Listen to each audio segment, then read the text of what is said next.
structural analysis, please refer to SORM section 41.25 and section 46.10.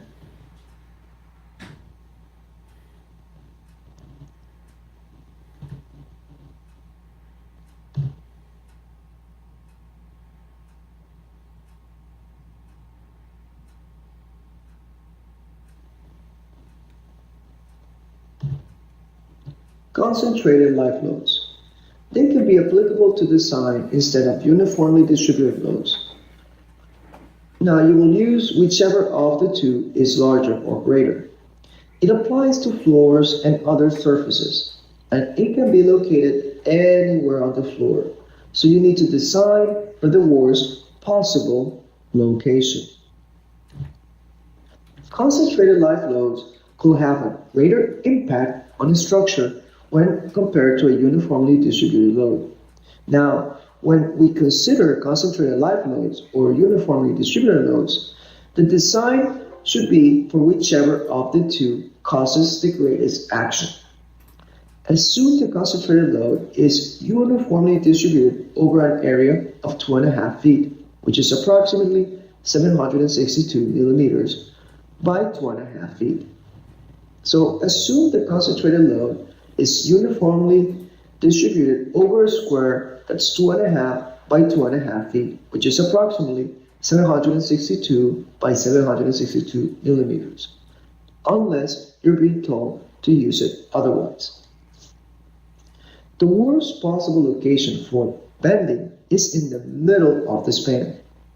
For shear, it will be the one that's closest to the support. So please note this, that if you have a concentrated life load, the worst possible location for that concentrated life load or for that concentrated load, when you're evaluating for a bending stress, it will be in the middle of the span. And if you're evaluating for shear stresses, it will be when it is closest to the support.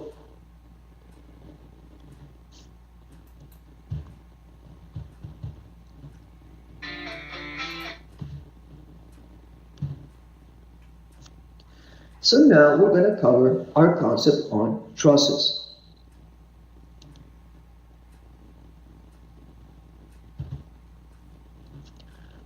Before we get into trusses, we need to talk a little bit on reactions. And these are the types of force systems, which in a concurrent force system, forces act at the same point. In a collinear force system, forces share the same line of action. In a parallel force system, forces are parallel to each other, and they do not necessarily function in the same direction. In a coplanar force system, forces are in a plane, and then we have a general three-dimensional system. The three-dimensional system includes all other combinations of non-concurrent, non-parallel, and non-coplanar forces.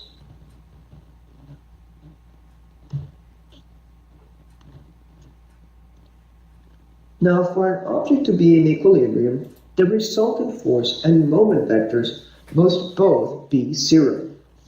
So for an object to be in equilibrium, for an object to be static and not moving, the resultant force and moment vectors must be both zero. And this is a key concept used for solving structural problems, where we equate the sum of the forces and the sum of the moment vectors to zero in order to solve the problem.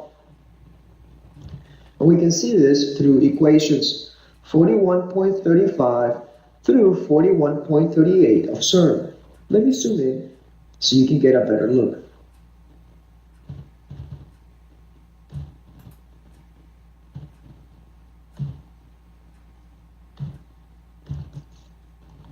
Now, an object is static when it doesn't move, when it is stationary. In order to be static, to be stationary, to not move, all the forces acting on that object and all the moments acting on that object must be in equilibrium.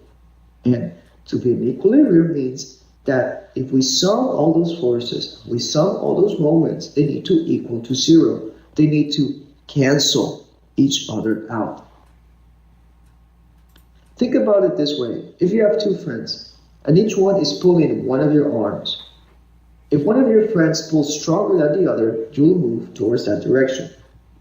However, if your two friends pull with the same force, you will stay in place. A typical exam problem will cover forces in two directions, and that's when we start talking about trusses.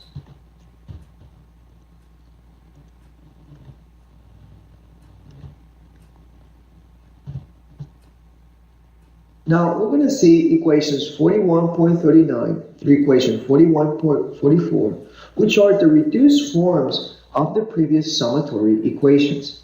So let me zoom in so you can get a better look at them. And what these equations are telling us is that all the forces within the x line, the resultant force between the x line is to equal 0. The resultant force within the y line is to equal 0.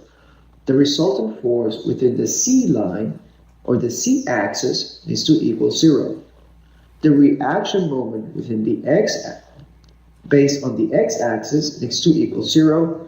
The reaction moment based on the y-axis needs to equal 0, and the reaction moment based on the z-axis needs to equal 0. Now, equations 41.39 through equation 41.44 of CERN have an implication within them, and that is that you need to solve for 6 simultaneous equations in order to determine whether you have a system in equilibrium or not. While this is true for general three-dimensional systems, most exam problems will require you to evaluate fewer equations. Exam problems typically only require solving two-dimensional problems, such as a truss, because of the amount of time that will be required to solve for these 6 different conditions. The methods used to solve two-dimensional problems are exactly the same methods used to solve a three-dimensional problem. A three-dimensional truss is also referred to as the space truss.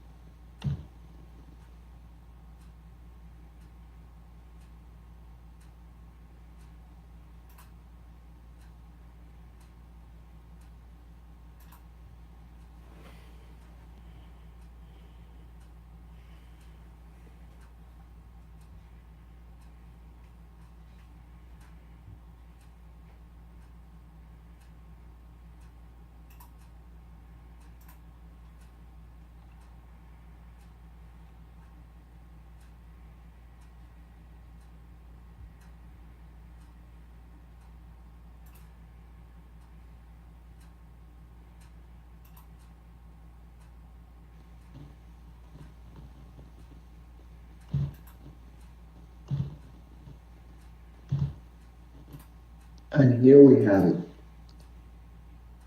The bread and butter of structural engineers. The free body diagram.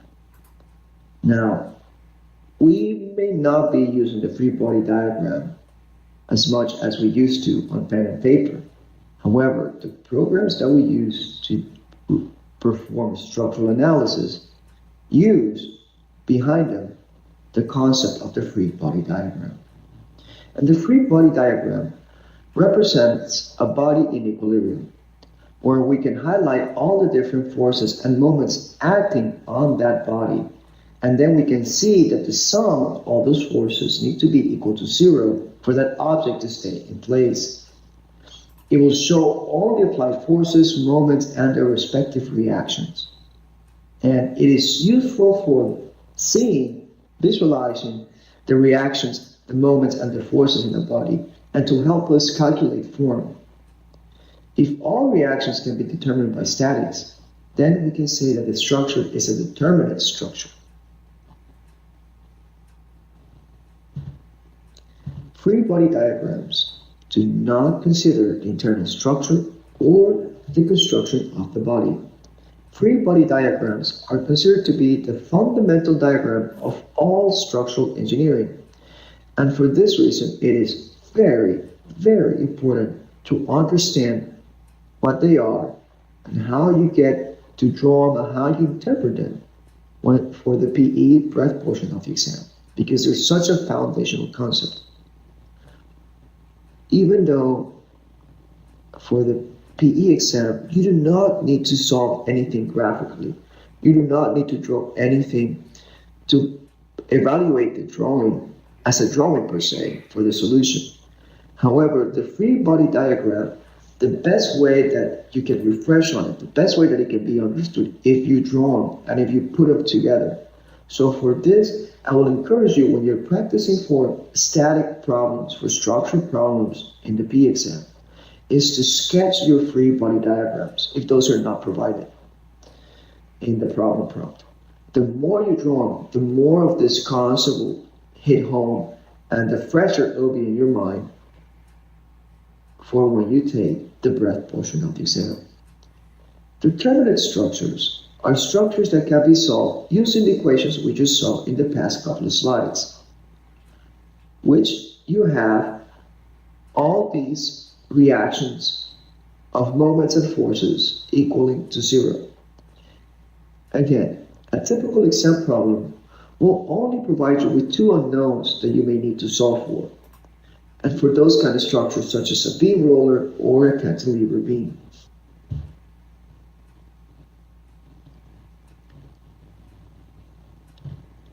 So how do we go about drawing a free body diagram? Well, you can do it in a few steps. So the first step, remove the parts of the structure, the supports and or members. So you need to remove all of the supports. And you can also remove parts of the members. So you can split up the structure into a couple of pieces to simplify your solution for this structure. You don't need to do a free body diagram of the entire structure. You can split it up and then transfer those reactions to the next part of the structure. You can replace the forces acting in the structure with relevant forces and moments. Typically, the body is isolated from its physical supports in order to help evaluate the reaction forces. In other cases, the body may be sectioned in order to determine the forces at the section that's being evaluated or at the section that's being asked in the problem. Internal forces need a section or a cut to be determined, and we'll look at that a little bit later. The supports are also referred to as boundary conditions, and you need to be familiar with these boundary conditions. Table 41.2 of CERN shows typical supports encountered in static problems.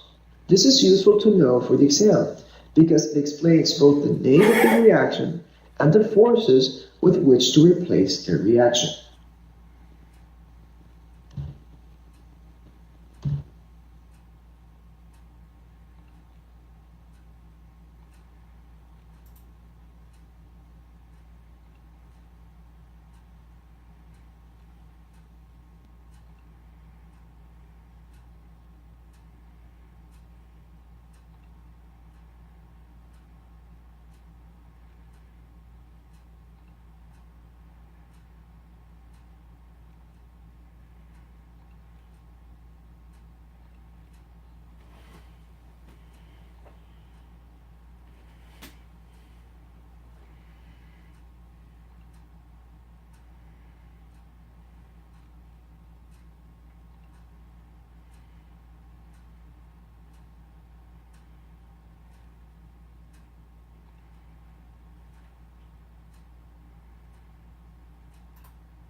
Here we see table 41.2 of CERN, which shows the types of two-dimensional supports, which is the kind of problem you'll be tested on the P breath portion of the exam.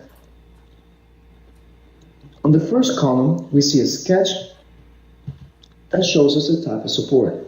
Here we see a graphic that shows us what a simple support is, what a roller, a rocker, a ball, or a frictionless surface support looks like.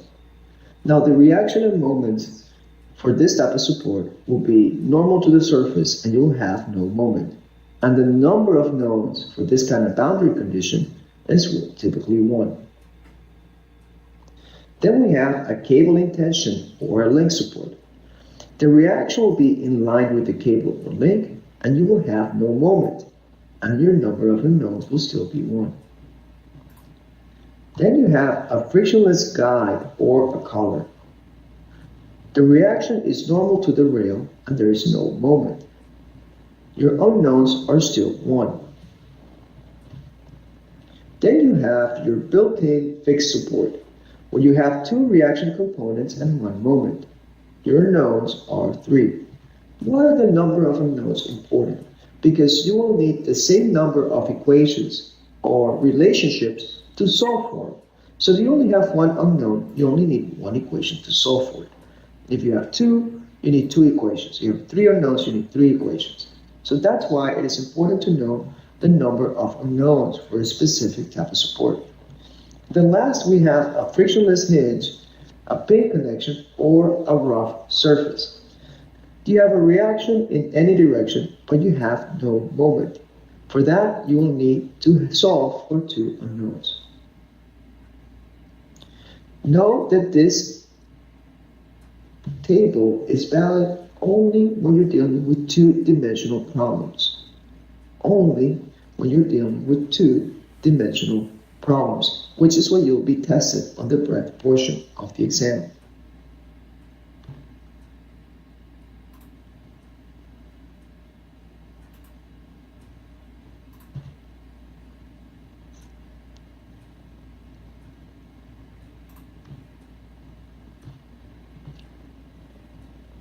Additionally, in SERM, we can see figure 41.10, which gives you a description of